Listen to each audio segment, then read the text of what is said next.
All right, what's going on, everybody? I'm just stopping in with another video on a Loom sequence or a Loom scripting strategy you can use in your cold email sequence. Just a variation of the video that you watched previously.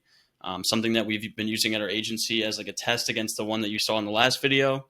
And this one's actually been yielding really good results for some of our clients. So let me just dive into it quick. The first email, so for reference, this is a client of ours who does web design for local businesses in Atlanta.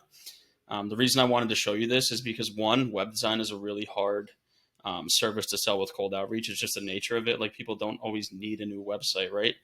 So the fact that we've been getting good results for this client, going after doctors no less, which is a tough niche to crack and to begin with, plus web design, shows you that this strategy works really well. So I'm just going to go into the entire sequence that we're testing for him, including all of the A, B, C, D, all the different variations, just to give you a feel for a bunch of different ideas you can, implement and test with your own campaigns. So email 1A, we always use quick question as a subject line, of course. Hey name, we're an Atlanta-based company, so really specific about what they are. If you're, an email marketing agency or a web design firm or a sales agency, you want to state that in your, in your script. So really specific who we are. We're an Atlanta-based company that helps local businesses. Who you can help: local businesses, SaaS companies, fashion e-com brands, staffing firms. Like always state who your target market is in really specific detail. So that helps local businesses sign more clients by building fast, easy to manage websites. What do? They build fast, easy to manage websites for our clients that matches their online presence. And as always, the CTA with a Loom video is always, would you like to see a quick video explaining further? Then you can decide whether or not it makes sense for us to talk. So the whole basis of email 1A is a refined marketing statement. We help X accomplish Y through Z, except we're stating that, we're an Atlanta-based company that helps X achieve Y through Z. And then pitching that Loom video, as always, with this whole strategy, guys, right? We always want to go for the Loom video rather than for a call or to discuss further. It's always, would you like to see a quick video? Would you like to see a screen recording video? Would you like to see a personalized video? You can always iterate, what kind of video you want to call it in the script, but the basis is always a video. So email 1B, this one's really similar. We help Atlanta-based businesses sign clients by building fast, easy to manage websites for them. Would you like to see a screen recording video? So instead of a quick video, we're saying screen recording video here, highlighting some opportunities I see that can help you improve your website. Now, the reason this works so well is because we're leading with intent and we're leading with value, right? This email makes it look like our client went in and, visited the prospect's website and sees some real opportunities that can actually improve their website. So by leading with this kind of value, like say you're an email marketing agency, you could say, would you like to see a screen recording video, highlighting some things I see with your opt-in email that could be improved to capture more revenue? Or would you like to see a screen recording video highlighting, some changes you can make to your welcome flows that can increase average order value? So if you lead with this kind of value and state what the point of the video is going to be, this is how you're going to be able to actually generate responses. Because, even if people aren't super interested, they're going to say, sure, send it over. I'd love to see what I can improve. And then that's where you can rely on your own expertise and your own knowledge to have the video kind of speak for you and get results that way and get people on the phone that way. So that's 1B.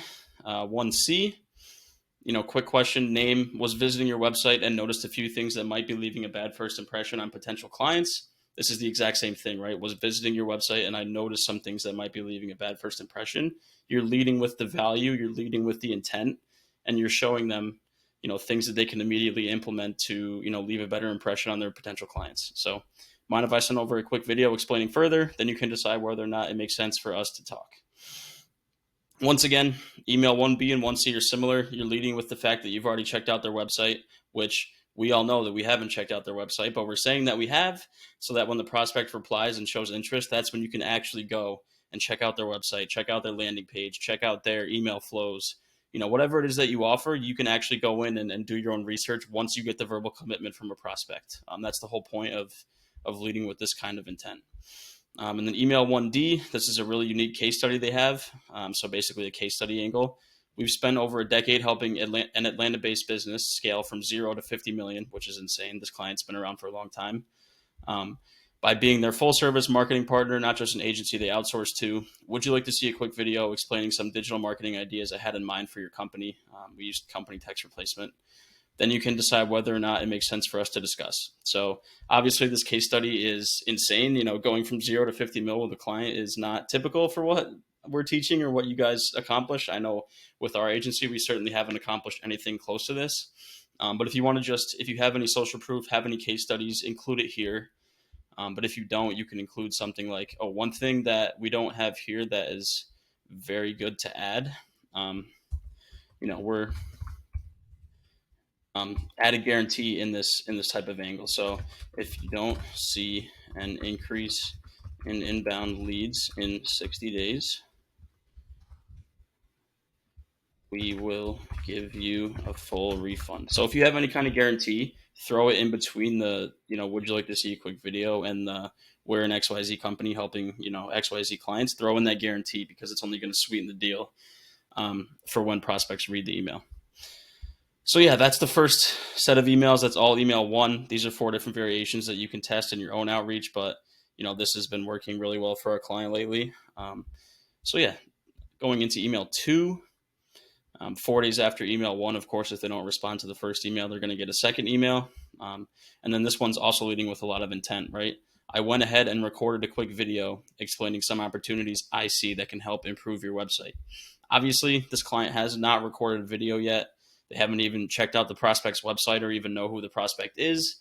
The whole point here is that if a prospect responds with interest, they can go in and record a quick video explaining some opportunities. So you're just leading with the intent up front so that when you do get that interested response from the prospect, you can actually go in and make a video that's tailored specifically to them.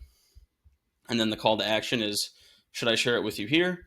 Or are you lucky enough to have somebody else at your company handling digital marketing for you? The whole point of this is to either have the prospect say, oh, yes, that's me, share it with me here. Or they're going to say, oh, Tom over in the marketing department is a better contact. Here's his email. He'd love to see a video. So even if the person that you're speaking with is not the best point of contact, you're going to get passed off to the correct person at that company. And this is also a really great way to just get in touch with the best possible contact for what you're trying to offer them. Same thing with 2B. The first line is the same. I went ahead and recorded a quick video. And then this one's, you wouldn't be able to connect me with the person who manages your company's digital marketing so I can share it with them, would you? And they're either going to say, oh, actually, I'm the best person for this, send it here. Or they're going to say, oh, Tom is the best person for this, send it there. So either way, the hope here is that you get in touch with the best possible person for what you're offering, which is, whatever your offer is, email marketing, sales, copy, lead gen, whatever it might be. So email 3, this is what we find really unique and something that you're probably not going to see on Twitter or anywhere else because we don't share these kind of things on Twitter. Once we find, it's hidden gems, we like to keep them low key, but we're going to share them here with you, of course. So literally the entire point of email 3 is just to send a detective emoji. It looks really silly. It looks kind of childish, but it's like a circuit breaker, right? A prospect is not used to seeing emojis in their inbox. They never see an emoji in their inbox with no context or no text around it. So the idea here is they're going to click on this, be like, why is this emoji guy here? And then they're going to go up and view one of the 2 emails above that they got. So it's just like a last ditch effort to grab their attention. So yeah, that's the whole email sequence is 1, 2, 3. The pitch in email 1, the pass off strategy in email 2, and then the emoji in email 3. Something that we really like about this whole flow is that in email 1, you're pitching a video, and then in email 2, it's flowing really well together because you're saying, I went ahead and recorded that video for you. It's like it just flows really naturally and doesn't look automated or robotic or anything like that. So this has been working really well. So that's why, I'm making this video to share this with you. Move over to LinkedIn, the classic, connection request message. You can test whatever you want, but these are the 3 that we roll with typically. Let's connect, no message at all, or the firm handshake, eye contact, pretending like we're meeting in person, wanting to leave a good first impression, let's connect. That's a really unique one that we try. So that's the LinkedIn connection request, nothing really crazy there. And then 3 messages on LinkedIn. The first one's just like we're officially connected, nothing crazy, just to make it seem conversational since it is LinkedIn.